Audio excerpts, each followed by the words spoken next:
Verse 317. There are 108 doctrines and 3 kinds of Sravakas. There is one land of the Buddhas, and so with the Buddha there is one. So, 108 doctrines, 3 Sravakas, 3 kinds of Sravakas. Well, the 3 kinds of Sravaka were covered in verse 303. So that's the 3 Sravakas sorted. But what about the 108 doctrines? And what's the connection between these 2 items, the 108 doctrines and the 3 kinds of Sravakas? I'm going to suggest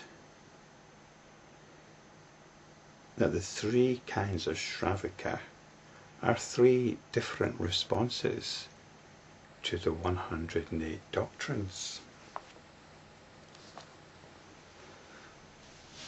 And rather than be concerned with what these 108 doctrines are, what we're concerned with here is the response to this idea of 108 doctrines.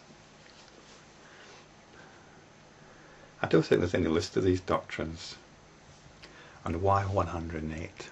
Why 108? Well, I've mentioned the number 108 before. It's quite a special number in Indian thought. And in fact, Wikipedia have an article devoted to the number 108. There's some quite fascinating stuff about it. Some curious mathematical facts about it. The one fact that I liked about it was that 108 is what you get, approximately, very close, given the size of the numbers involved. 108 is what you get when you divide the distance from the Earth to the Moon by the diameter of the Moon. I worked this out. I got the figures from Google, divided them, it came to about 110 actually, but that's pretty good considering these are approximate distances and distances vary quite a bit. But not only that, it's also the number that you get when you divide the distance from the Earth to the Sun by the diameter of the Sun. That actually came out as a little bit more accurate, even closer to 108. So that's quite an extraordinary bit of number juggling, isn't it? Although I suspect it's just another way of describing that here on this planet Earth we experience a rather unique phenomenon, and that's the phenomenon of the total eclipse, when the disk of the Moon perfectly blocks out the disk of the Sun. This is quite a phenomenal coincidence, even in astronomical terms, apparently. I suspect if we had intergalactic travel and there were other alien cultures, they would actually come to visit Earth to see our total eclipses. This is all a bit by the by, of course. So this is quite an extraordinary fact about 108. 108 though is the number of beads on the Indian rosary, the Japamala. And when the devout Hindu is reciting the 108 names of God, they work their way through the Japamala. So there's this idea that the number 108 is not only very comprehensive, but of divine significance. You also find the same number of beads on Buddhist rosaries. You can chant your mantra 108 times.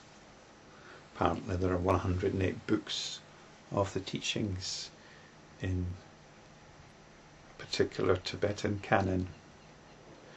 what are these 108 doctrines? Well, funnily enough, the article in Wikipedia on the number 108 mentions the Lankavatara Sutra. And we've come across the number 108 before in the 108 questions of Mahamati, which kick off the start of the Lankavatara Sutra. And these questions were a mixture of profound and quite trivial topics. I think what we've got here is this idea of the comprehensiveness. Any question can be asked of the Buddha, and any question is translated as 108 questions. I think we can take these 108 doctrines as the answer to Mahamati's question.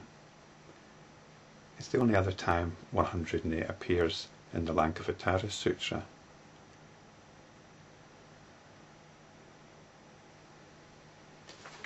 And I'm going to take these 108 doctrines as the Buddha's answers to Mahamati's questions. And let's just have a little look at what the Buddha actually says in reply to Mahamati.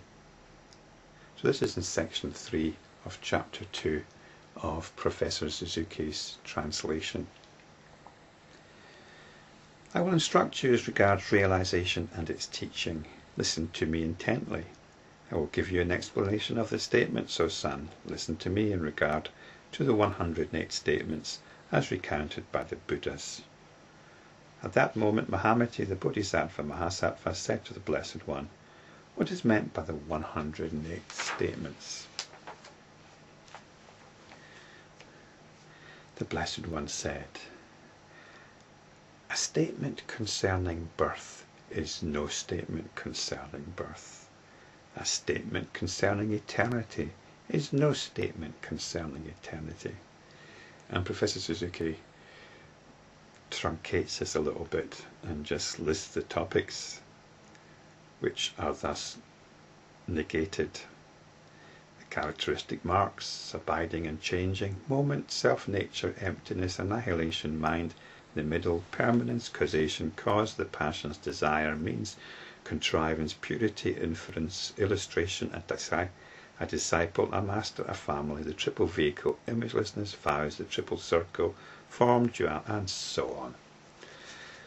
I don't know if there's 108 there, but the Buddha is effectively just given one answer here, or one doctrine. He's saying that whatever you say about something, he's saying that whatever statement you make about something is no statement about that thing.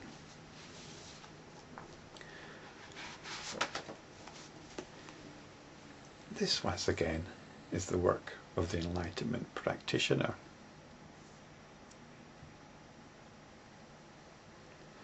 The 108 doctrines is the response of the Enlightenment practitioner to the world.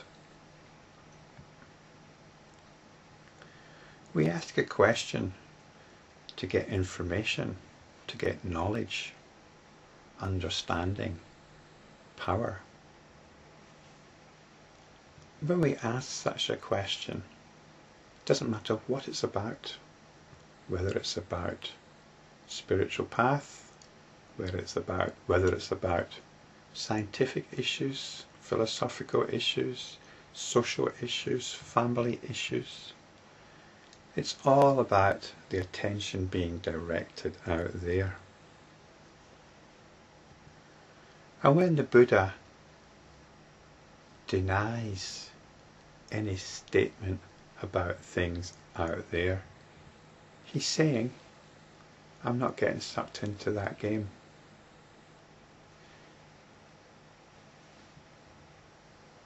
There is no real knowledge involved here. any more than there's knowledge in a dream. It's about taking a uniform response to what we're being told is conventionally real.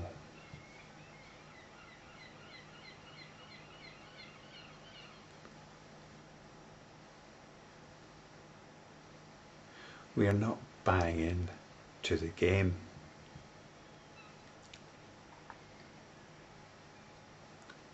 We bring the attention back to itself and come back to awareness.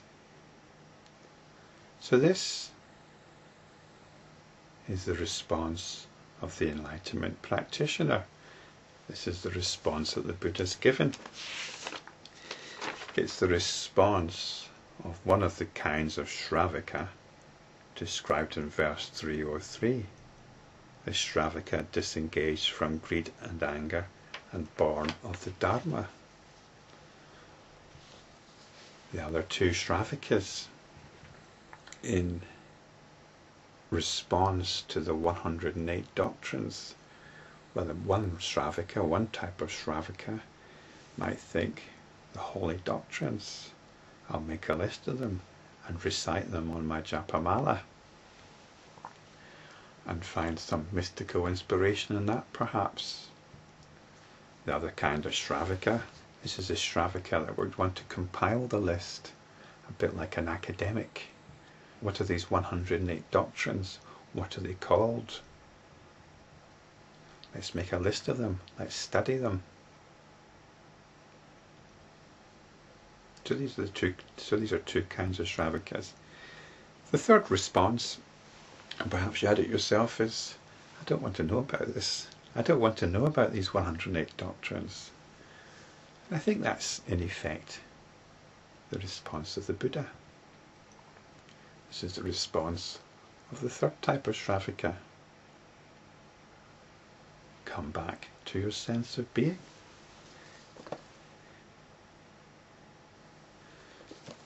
This is the land of the Buddha. Bring back the fragmented attention